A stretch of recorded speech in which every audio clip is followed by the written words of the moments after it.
friends, today we start our lecture number 5 and we start unit 2 interpolation. Unit 2 interpolation. The topic is finite difference.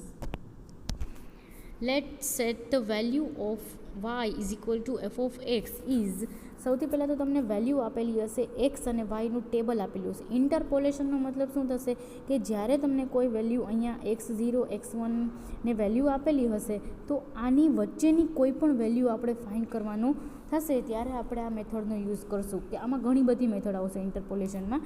તો સૌથી પહેલાં આપણે એનું introduction જોઈ લઈએ કે એમાં કઈ કઈ વસ્તુ આવે છે.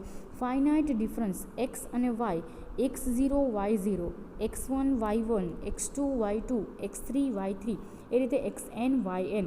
તો આ તમને પોઈન્ટ્સ ઓલરેડી ક્વેશ્ચનમાં આપેલા જ હોય. ફોરવર્ડ ડિફરન્સ તો સૌથી પહેલાં તો શું એનો સિમ્બોલ શું છે, delta F of x is equal to f of x plus H minus f of x. તો આ ફોર્મ્યુલા તમારે યાદ રાખવી પડશે કે ડેલ્ટા એફ ઓફ એક્સનો મતલબ શું થશે કે એમાં એક એડ કરવાનું અને એમાંથી એ વેલ્યુ બાદ થશે. ફોર એક્ઝામ્પલ તમે જોશો તો ડેલ્ટા y0 શું થશે, delta y0 is equal two y1 minus y0. Suppose તમને કીધું હશે કે ડેલ્ટા y3 તો શું થશે y4 માઇનસ y3. તો એ રીતે આપણે બધી વેલ્યુ યાદ રાખવાની છે. અને એનું ટેબલ કઈ રીતે થશે તો ફર્સ્ટ અને સેકન્ડ કોલમ તમને ઓલરેડી જે ક્વેશ્ચનમાં આપેલી હશે એ જ તમારે ફર્સ્ટ અને સેકન્ડ કોલમ એડ કરવાની રહેશે એક્ઝામ્પલમાં. અને પછીની કોલમ આવશે ફર્સ્ટ ડેલ્ટા વાય અને સેકન્ડ કોલમ આવશે delta square y and delta cube y. કઈ રીતે મેળવવાની રહેશે આ વેલ્યુ આપણે કઈ રીતે મેળવવાની રહેશે તો કે y1 માઇનસ y0. એ જ રીતે ડેલ્ટા y1 કેમ મેળવશું તો કે y2 માઇનસ y1, એટલે કે નીચેની વેલ્યુમાંથી ઉપરની વેલ્યુ બાદ કરવાની રહેશે. ફોર એક્ઝામ્પલ તમારે ડેલ્ટા સ્ક્વેર y0 મેળવવાનું હોય તો શું કરવાનું રહેશે તો કે અહીંયા જે ડેલ્ટા 1 y મળ્યું છે એમાંથી આપણે y0 વાળી વેલ્યુ બાદ કરવાની. તો delta y1 minus delta y0. એ જ રીતે ડેલ્ટા ક્યુબ y3 હોય તો y0 હોય તો શું થશે delta square y1 minus delta square y0. હવે ખાસ તમે એક નોટિસ કરજો કે અહીંયા જે વેલ્યુ છે બધી ઝીરોના ફોર્મમાં જ આવશે. એટલા માટે જ આપણે એનું નામ આપેલું છે ફોરવર્ડ ડિફરન્સ.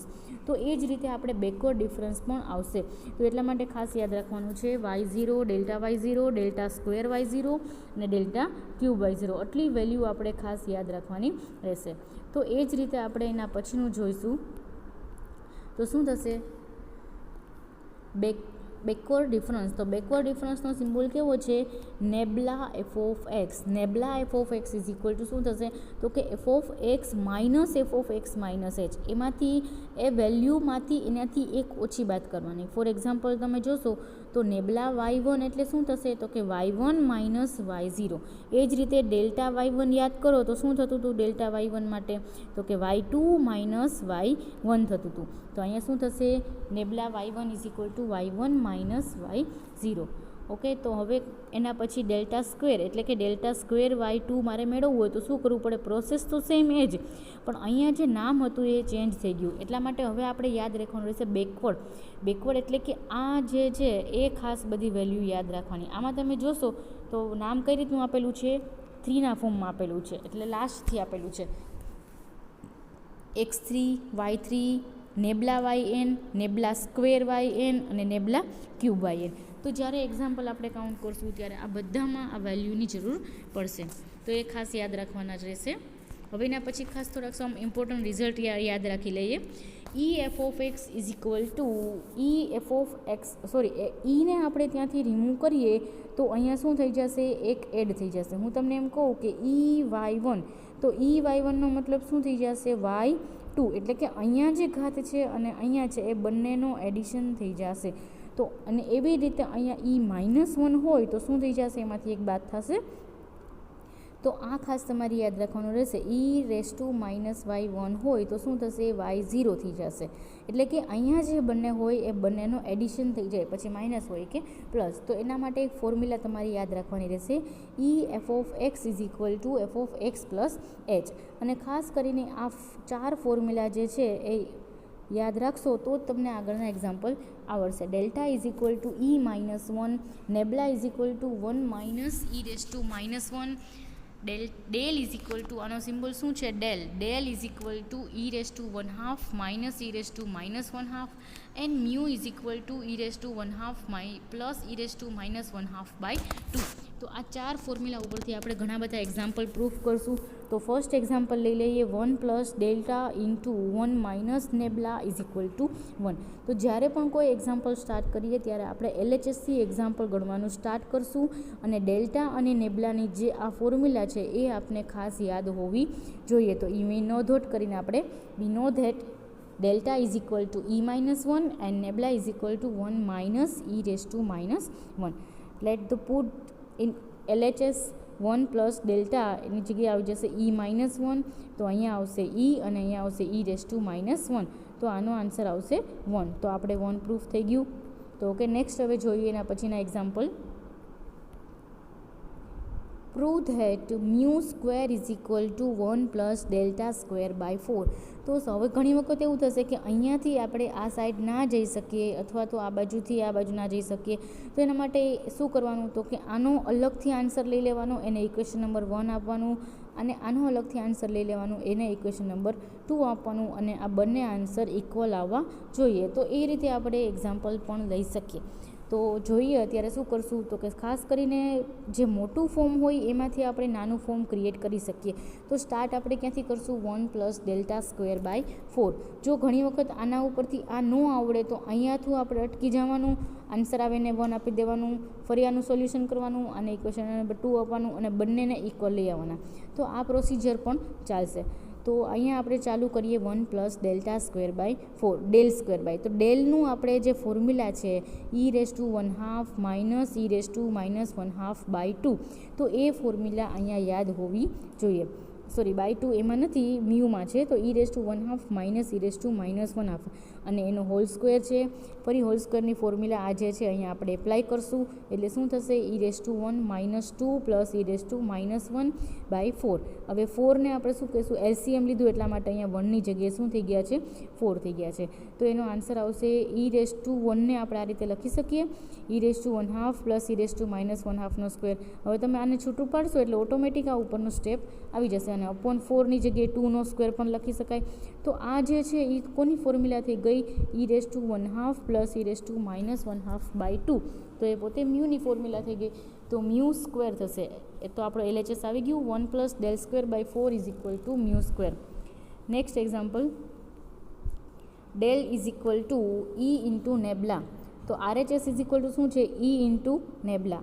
તો ત્યાંથી આપણે એક્ઝામ્પલ સ્ટાર્ટ કરીએ. તો નેબલાની ફોર્મ્યુલા યાદ હોવી જોઈએ 1 માઇનસ ઈ રેસ ટુ -1, અને ઈને આપણે અંદર મલ્ટીપ્લાય કરીએ તો શું થશે, ઈ -1. તો ઈ -1 એ ફોર્મ્યુલા કોની છે, ડેલ્ટાની. તો ઇઝ ઇક્વલ ટુ આપણે ડેલ્ટા લખી શકશું. તો આ નાનો એક્ઝામ્પલ થઈ ગયો. હવે એના પછી એક એક્ઝામ્પલ જોઈએ, 1 plus mu square into del square is equal to 1 plus del square by 2 raise to square, એટલે કે એનો આખાનો હોલ સ્ક્વેર. તો હવે આપણે LHS is equal two RHS proof કરવા માટે શું કરશું, બંનેનું અલગ અલગ સોલ્યુશન કરશું. તો ફર્સ્ટ આપણે અહીંયાથી ચાલુ કરીએ. LHSનું સિમ્પ્લિફિકેશન કઈ રીતે આપશું, 1 plus mu square into del square. તો મ્યુની જગ્યાએ હવે જે ફોર્મ્યુલા છે તમારી પ્લસવાળી, E raise to 1/2 plus E raise to -1/2/2 whole square, અને ડેલની ફોર્મ્યુલા છે ઈ raise to 1/2 minus E raise to -1/2. તો એનો સ્ક્વેર છે, તો આ બાજુ પણ આપણે સ્ક્વેર કરશું. બંને માટે સ્ક્વેરવાળી ફોર્મ્યુલા એપ્લાય કરી, એટલે આપણે ઈ raise to 1 plus 2 plus E raise to -1 થશે, અને આ બાજુ થશે પ્લસની જગ્યાએ ઓનલી અહીંયા માઇનસ એવો ચેન્જીસ થશે. ફરી આ બંનેને આપણે બ્રેકેટ ઓપન કરશું. તો શું થશે, બ્રેકેટ ઓપન આપણા બંનેના કરશું. તો આપણે આને ગોઠવી દીધું છે કઈ રીતે, તો કે A પ્લસ બી અને A માઇનસ બીના ફોર્મમાં આપણે અહીંયા ગોઠવેલું છે. એની જગ્યાએ તમારે શું વિચારવાનું, e plus E raise to -1 and b is equal to 2. તો A square minus b square આપણી ફોર્મ્યુલા થઈ ગઈ. 4 અહીંયાથી કેન્સલ થશે, અને વધશે શું, ઈ પ્લસ ઈની -1 રેસ ટુ સ્ક્વેર બાય 4. તો આપણે એને ઇક્વેશન નંબર 1 આપી શકીએ. હવે એ જ રીતે RHSનું સોલ્યુશન કરીએ અને આના જેવો જ સેમ આપણે આન્સર લઈ આવશું, તો આપણે LHS is equal two RHS એવું પ્રૂફ કરી શકશું. 1 પ્લસ ડેલ સ્ક્વેર બાય 2 એનો હોલ સ્ક્વેર છે.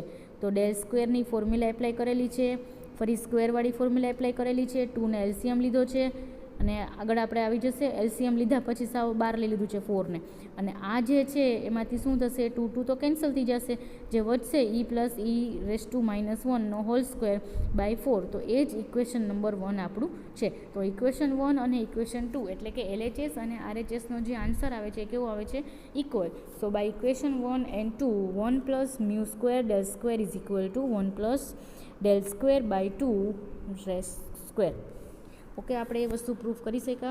Next example, μ∇ is equal to 1/2 delta into e⁻ +1/2 into delta. તો હવે આપણે શું કરશું તો કે ફરી એ જ પ્રોસેસ કરશું કે μ ઇન્ટુ ડેલનું સિમ્પ્લિફિકેશન આપણે આપશું, મ્યુ અને ડેલનું સિમ્પ્લિફિકેશન આપશું. બંનેની ફોર્મ્યુલા લખી છે, બંનેનો કાઉન્સ ઓપન કરેલો છે, એટલે આ જે આવે ને ઇક્વેશન નંબર 1. અને એ જ રીતે આપણે સેકન્ડ જે LHS આપેલું છે, LHS માટે શું કરશું RHS માટે, તો RHS માટે પણ એ જ રીતે સેમ ડેલ્ટા અને ડેલ્ટાની વેલ્યુ અહીંયા પુટ કરવાની છે. ઓનલી ડેલ્ટા એક જ છે, બાકી નેબલાને એ તો છે નહીં. તો ડેલ્ટાની વેલ્યુ પુટ કર્યા પછી બ્રેકેટ ઓપન કરેલો છે, અહીંયા પણ આપણે 1/2 કોમન કાઢેલા છે, અને આમાંથી આપણે લાઇનમાં ગોઠવીએ તો શું થશે, આ તો થઈ જશે 1, એ 1 આની સાથે કેન્સલ થશે, તો ખાલી શું વધશે e અને -e⁻1. તો અહીંયા થઈ જશે e−e⁻1/2. By equation 1 and 2 μ into del is equal to 1/2 delta into e⁻1 plus 1/2 delta. Next example, define central difference operator in terms of delta. Establish the operator relation. Operator relation શું છે? D is equal to 1/h log 1 plus delta. Del is equal to e⁻1/2 into delta nebula, or del is equal to e⁻1/2 delta. તો આપણે આ જે છે central ડિફરન્સને આપણે definition આપવાની છે, તો સેન્ટ્રલ ડિફરન્સની આપણે આ ડેફિનેશન આપેલી કહેવાય del is equal to, તો e⁻1/2 e⁻1/2 થશે બાય ટેલર સિરીઝ. હવે આપણે આ D is equal to 1/h log 1 plus ડેલ્ટાને જો પ્રૂફ કરવું હોય તો શું થશે, by Taylor series f(x + h) is equal to f(x + h f(x + h²/2 factorial f"(x plus h³/3 factorial into f"(x plus up to તો એ ટેલર સિરીઝની અંદર આપણે શું કરવાનું છે, વેલ્યુ પુટ કરવાની છે. તો સૌથી પહેલાં આપણે એને f(x + h) હોય તો ત્યાં શું લખી શકશું આપણે e(f)(x). આપણે આગળ ફોર્મ્યુલા આવી ગઈ હતી, e(f)(x)ની જગ્યાએ આપણે શું લખી શકીએ, f(x + h). તો f(x + h) d(f)(x), f'(x) એટલે શું થશે d(f)(x), અને f"(x) એટલે શું થશે d²f(x). એ જ રીતે f'(x) હોય તો શું થશે d³ તો બધામાંથી આપણે f(x) કોમન કાઢશું અને f(x) બંને બાજુથી રિમૂવ થશે, તો e ઇઝ ઇક્વલ ટુ શું થશે 1 + hd + hd² factorial plus hd⁻³ factorial plus up to 2. તો આ ફોર્મ્યુલા છે એ e⁻x ની છે, એટલે કે અહીંયા જે રિપીટ થતું હોય એની ફોર્મ્યુલા થશે ત્યાં x હોય તો x અને hd હોય તો hd, તો ત્યાં આપણે hd થશે તો e⁻hd ની ફોર્મ્યુલા આ થઈ ગઈ. તો e ઇઝ ઇક્વલ ટુ શું થઈ ગયું e⁻hd. હવે આપણે આ ફોર્મ્યુલાની થોડાક નજીક જઈએ તો e જે d છે ઘાતમાં છે, તો બંને બાજુ આપણે શું લેવું પડશે log. Taking log on both side, log e is equal two log e⁻hd. log ની જગ્યાએ આપણે શું લખી શકશું તો કે 1 + delta, 1 + delta is equal two hd, તો d is equal two 1/h log 1 + delta. આ 2021માં ક્વેશ્ચન પૂછાયેલો છે, એટલા માટે આપણે આમાં લઈ લીધું છે. ઓકે, ચલો આજનું આપણે અહીંયા કમ્પ્લીટ થાય છે. Thank you. Subscribe now and press the bell icon. Never miss an update.